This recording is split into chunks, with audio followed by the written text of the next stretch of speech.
हमारे उस्ताद कहा करते थे, जो लोग पढ़ाते नहीं उन्हें किताबें भूलने लग जाती हैं। जो लोग कोई काम करते नहीं फिर वो आहिस्ता आहिस्ता वो जांग आलूद हो जाता है। वो कहते हैं अब नहीं हो सकता तुमसे, अब मुश्किल है।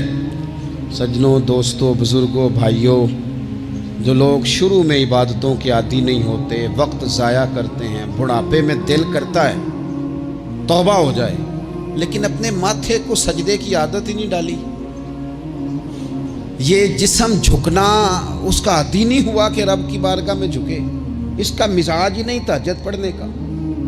सारा कुछ हो जाता है। मैंने सियासत करने वाले, पंचायत ख़त्म करने वाले, चुदराहट करने वाले, वज़ादारी रखने वाले रातों को तहज्जुद पढ़ते भी देखे हैं।